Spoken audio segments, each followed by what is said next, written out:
At the lowest level, every chip on Earth does the same thing. It adds and multiplies numbers, and that's all there is to it. Every chip wins or loses on two questions. How many of those multiplications can you do at once? And how fast can you change your plan when the work changes shape?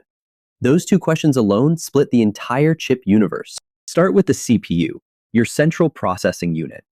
A modern CPU has somewhere between 8 and 24 cores, and each one of them is huge, complicated, and extremely smart.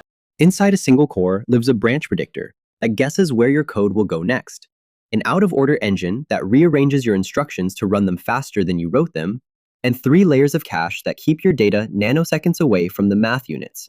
All that machinery exists because real code is unpredictable. So the CPU compensates constantly. When you write an if-else, it guesses which way you'll go. When you write a loop, it figures out how to speed it up. And when you hit a memory address, it has the data ready before you even ask. The result is that a CPU can finish a single task in about 10 nanoseconds, which is the fastest single task response in all of computing. This is the chip that runs your operating system, your browser, the database query you just hit, and the Python interpreter you opened this morning. It handles anything that has to make a decision. The trade-off is that each core is expensive in silicon area, so you simply cannot fit thousands of them on one chip. If your job is to do the same thing a million times in a row, the CPU will get there eventually, but slowly. Now the GPU, or graphics processing unit. It's doing the same job at the bottom, multiplying numbers, but it has a completely different shape. An NVIDIA H100 packs 16,896 cores, and a consumer RTX 4090 has 16,384. Each one of those cores is tiny and dumb, with no branch predictor, no out-of-order engine, and almost no cache. All it has is an arithmetic unit and a place to park a few numbers. A GPU is built for one specific situation. The same dumb operation done 16,000 times in parallel on 16,000 different pieces of data. This all started with graphics, because every pixel on your 4K screen needs the exact same lighting math. With 8 million pixels all running one calculation, that's a perfect job for a chip with 16,000 identical workers. Then someone noticed that training a neural network is mostly multiplying giant matrices, which is also the same dumb operation done millions of times. And just like that, the graphics chip became the AI chip without changing a single transistor. A GPU also drinks data 30 times faster than a CPU, thanks to stacked memory called HBM that pushes 3 terabytes per second straight into those 16,000 cores. It's a beast, and it has to be constantly fed. But there's a trade-off. The GPU is terrible at branching code. Give it 16,000 different things to do, and it stalls. It only wins when you have one job to do and a lot of it.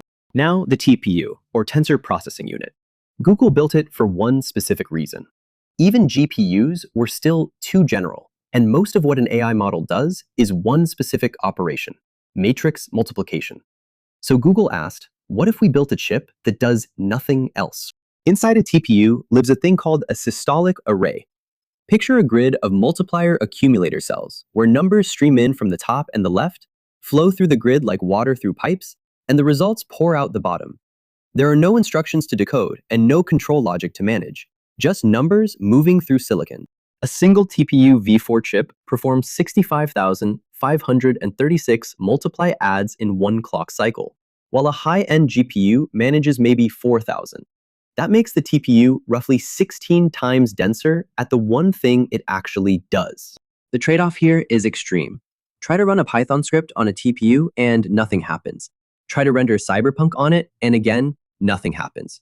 All it does is neural network training and serving, and that is the entire menu. And it doesn't have to be a TPU. Apple has the Neural Engine, AWS has Trainium, and Tesla has Dojo. They all share one idea: kill flexibility, win at one job. So which chip wins where? If the job is loading a web page, running a database, or executing the code you wrote yesterday, the answer is the CPU, every single time. Latency matters more than parallelism. If the job is training a neural network with custom layers, running a physics simulation, or re-encoding a 4K video, you want the GPU. You need massive parallelism, but you also need to occasionally change what those parallel cores are doing. And if the job is serving billions of inference requests on a fixed model architecture, at the lowest possible cost per query, you want a TPU, or whichever specialized accelerator your cloud sells you. You've committed to one shape of math, and now you just want the cheapest way to do that math forever. In the real world, your laptop has a CPU and a GPU. Your phone has a CPU, a GPU, and a small NPU, which is basically a phone-sized TPU. Google's data centers run all three at once.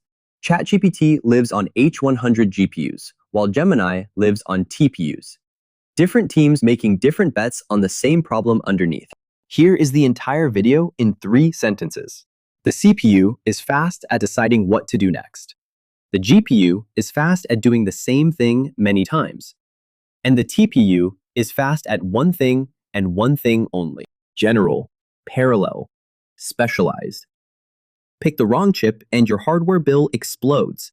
But pick the right one and your workload runs at 1/10 of the cost of everyone else's.